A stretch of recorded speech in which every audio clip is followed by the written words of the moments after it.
President, how is the Iran-Israel ceasefire going, in your opinion? I think very good. I think very good. Israel came back yesterday. I was so proud of them because they came back. You know, they went out because they felt there was a violation. And technically they were right, but it just wouldn't have worked out very well. And they brought the planes back. They had gone on to another journey because there was a little bit of a violation. And I said, you got to get them back. And they came back, and it was a great thing. And it's going very well.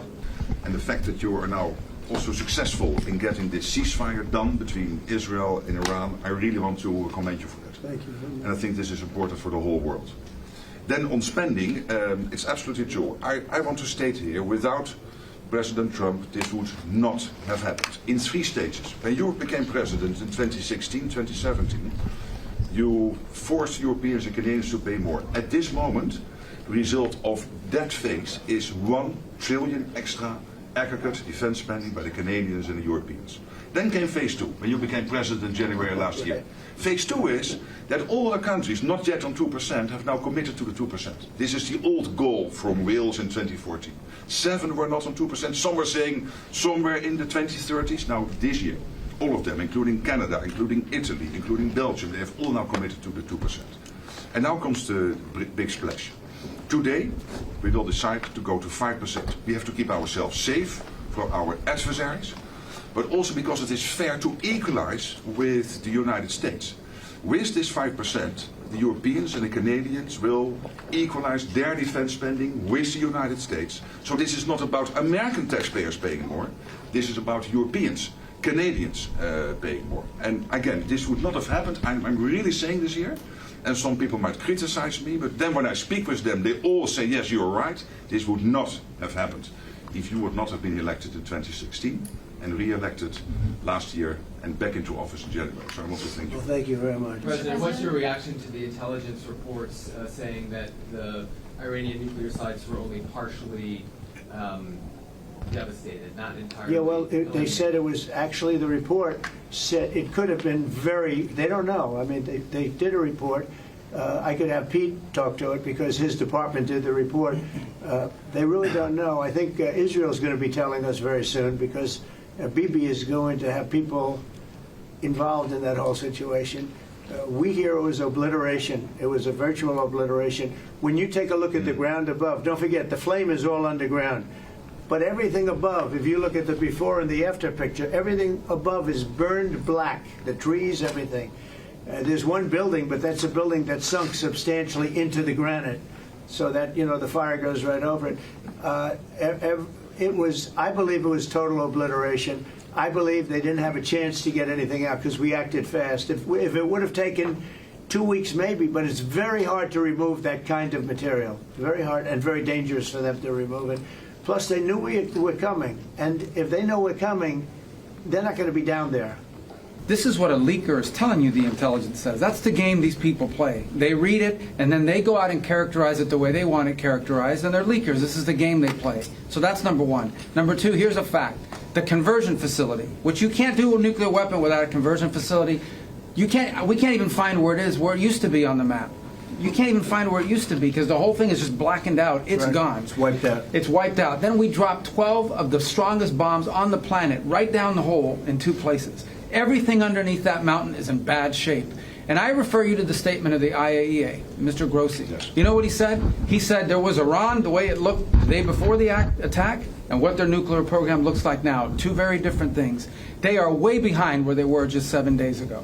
Now, anything in the world can be rebuilt, but now we know where it is. And if they try to rebuild it, we'll have options there as well. But all this leaker stuff, these leakers are professional stabbers. That's what they are. They go out and they read this stuff, and then they tell you what it says against the law, but they characterize it for you in a way that's absolutely false. There's no way Iran comes to the table if somehow nothing had happened. This was complete and total obliteration.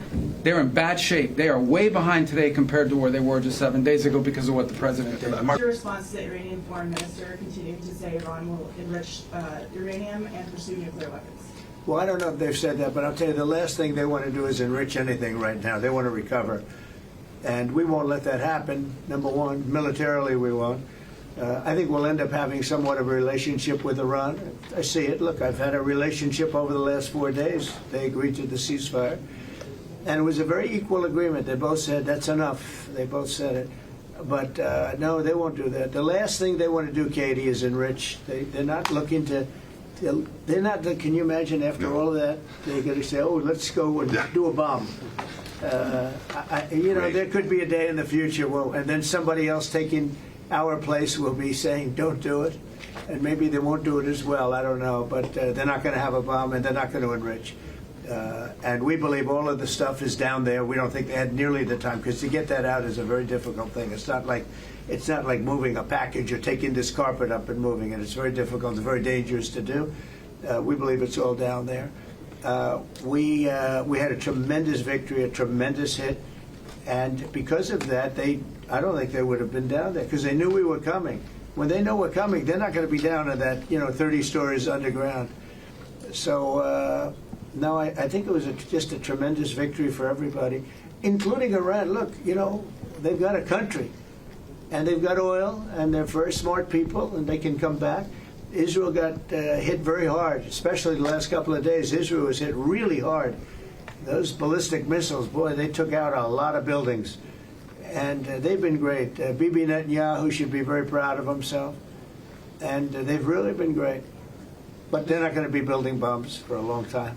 When it comes to it, yes, he is a man of peace, but if necessary, he is willing to use strength, the enormous strength of the American military. So I think that signal to the rest of the world, this is far beyond Iran, is extremely important. So let me also point us to that aspect of what happens. They went down. Given the 30,000 pounds of explosives and capability of those munitions, it was devastation underneath Fordo. And the amount of munitions, 6 per location, any assessment that tells you it was something otherwise is speculating with other motives. And we know that because when you actually look at the report, by the way, it was a top secret report, it was preliminary, it was low confidence. All right, so this is you make assessments based on what you know. And it said it could be very devastating, very serious. Moderate to severe, and we believe far more likely severe and obliterated. So this is a political motive here. Was there a leak investigation?